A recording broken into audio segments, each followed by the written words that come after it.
Hey, this is Michelle and this is my Startup Success Series. Today we're talking about Tinder and Bumble, the two most popular dating apps in the world. Did you know that it was started by the same founder, Whitney Wolfe Herd? This story starts back in 2012. Whitney had just graduated college from SMU in Texas and she was unemployed, living at her mom's house. And one night she attended a dinner where she met Sean Rad, who was working on an incubator called Hatch Labs to launch new mobile apps. He was working on a totally different consumer loyalty app at the time called Cardify. Whitney decided to join him, but that first app never took off. Instead, they started focusing on a separate side project that had come out of a weekend hackathon at that same incubator, and that project became Tinder. Tinder was born in September 2012. Fun fact, it was originally called Matchbox. They were a founding team of 6. Sean became the CEO and Whitney the VP of marketing. Now, dating apps already existed back then. There was eHarmony, OkCupid, Match.com, to name a few. But they were all targeting an older demographic and focused on long-term relationships. You'd have to go to their website and pay to fill out this lengthy questionnaire and then get matched by the system. Let me just show you what I mean. At eHarmony, our process is designed to elicit your true self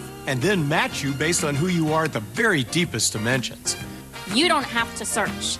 eHarmony does the searching for you. The key with Tinder was that they were going to target a younger demographic, college students, focused on more casual dating. They designed it to be used on your phone versus the web because smartphones were starting to be everywhere. And they launched as a freemium so that you could use the basic app for free to start. Founders, this showcases the importance of segmenting a market, because if you know exactly who your target customer is, you can identify white space in a market and find a product that meets their specific needs in a way that others aren't doing. And that's exactly what Tinder did and how it got started. Tinder was founded in September 2012. It was this novel new dating app made specifically for the younger generation, which no other platform was targeting at the time. And they designed it to be super simple and fun, like a game. But changing human behavior is really hard. Like really hard. Enter Whitney Wolfe Herd. Whitney was instrumental in getting Tinder to go viral on college campuses. They were a startup, so she had a very small marketing budget. She had to be creative and hustle. She started with her own alma mater, SMU, went there and took pictures of her friends and printed 1,000 flyers of them behind Tinder match screens that said, "Find out who likes you on campus." And then she paid kids on campus $20 each to hand them out and put them everywhere. That same night, she visited all of the sorority houses and literally stood up on chairs and tables, rallying all of them to download the app. And then she sprinted over to the frats and told them that all the women are on Tinder and that they should download the app too. This got them hundreds of downloads overnight, and within a week, the entire campus was on Tinder. She replicated the strategy across different college campuses. And this is a huge lesson for founders on growth hacking. Growth hacking just means using clever, unconventional, and low-cost ways to get a lot of new users fast. This isn't something you just learn in a textbook. It's just about trying new things and putting yourself out there. By 2014, they had 1 billion swipes per day on the app, and users were spending an average of 90 minutes on the app every day. And that's how Tinder scaled to become the most popular dating app in the world. In just 2 years. Think about that. Just 2 years. Tinder was founded in September 2012, and by 2014, just 2 years later, it was already seeing 1 billion swipes per day. It was a rocket ship. Except that during these early years, Whitney started dating another one of the co-founders, Justin Moline, and that relationship broke down. In April 2014, Whitney resigned from Tinder, and a sexual harassment lawsuit followed, and she faced serious online harassment. I quite frankly thought I was at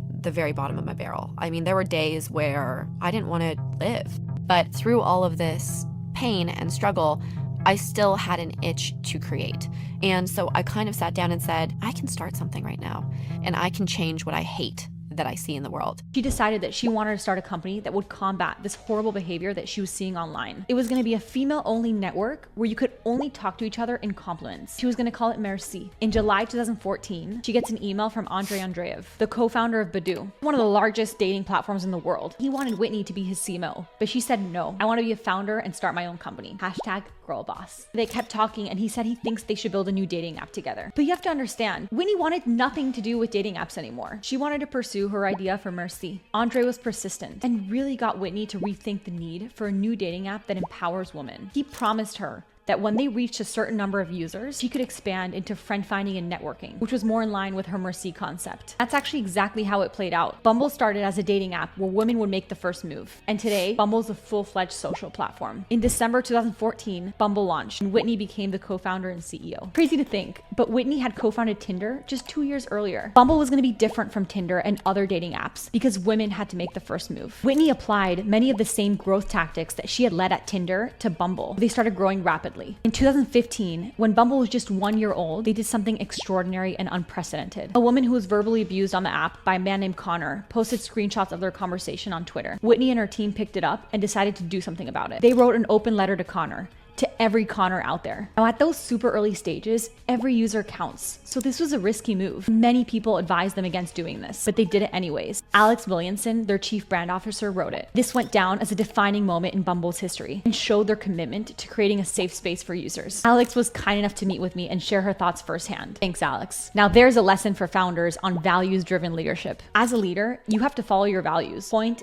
blank. That's your responsibility. Whitney said, even if it meant risking everything, even if the company had crashed, I would have been able to sleep at night because we did the right thing. That's how every founder needs to operate. And this didn't slow them down. By 2017, Bumble had over 22 million users, growing at a rate of over 70% year over year. It was quickly catching up to Tinder, who was only growing at 10% per year by then. Whitney's incredible leadership got the media's attention, earning her a spot on Forbes 30 Under 30 list. And they continued to fuel their growth by innovating and creating new features like Bumble BFF for finding friends or Bumble Biz for professional networking. In 2020, Bumble raised venture funding from several notable VC firms like Bessemer, Excel, Greycroft, and others. And in February 2021, Bumble went public, valuing the company at $8.2 billion and making Whitney the youngest female founder to ever take a company public in the US. Pretty freaking cool. Now fast forward to this year. After 10 years of building Bumble, Whitney has decided to step down as CEO. Lidiane Jones, the ex-CEO of Slack, has taken over the reins. It's going to be an exciting new chapter for Bumble, and I can't wait to see where they take it next. Thanks for joining me for this series. I hope you had as much fun watching it as I had making it. If you want, you can follow me to hear more startup stories like these. That's a wrap.